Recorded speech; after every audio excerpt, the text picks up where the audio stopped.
जाने माने दिग्दर्शक यश चोपड़ा की डेंगू से हुई मौत के कारण शहर में फैला डेंगू और अन्य बीमारियों का खौफ सामने आया, जहां मुंबई महानगर पालिका फौरन सतर्क होते हुए प्रशासन स्तर पर भी सतर्कता के निर्देश दिए गए।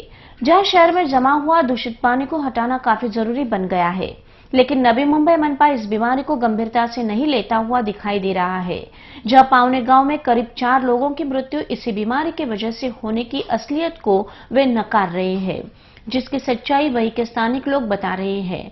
लेकिन नवी मुंबई मनपा के अधिकारी ऐसी किसी भी जानकारी से साफ इनकार कर रहे हैं।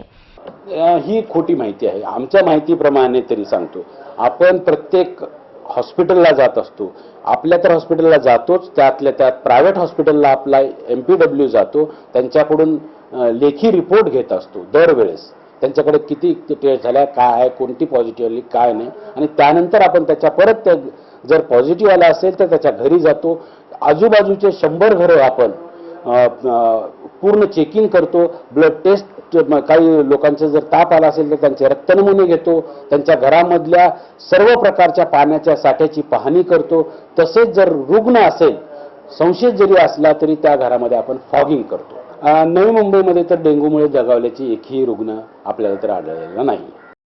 हालांकि कुछ माह से देखा जाए तो अस्पताल में मरीजों की संख्या बढ़ रही है, जहां जून माह में 2 में से 1 पॉजिटिव, जुलाई में 10 में से 1 पॉजिटिव, अगस्त में 27 में से 5, सितंबर में से 26 में से 2, तो अक्टूबर में 3 में से 2 मरीज डेंगू के शिकार बने हुए हैं, जिसकी तरफ गंभीरता से न देखते हुए केवल मनपा से पूरी तरह से तैयार होने का दावा किया जा रहा है।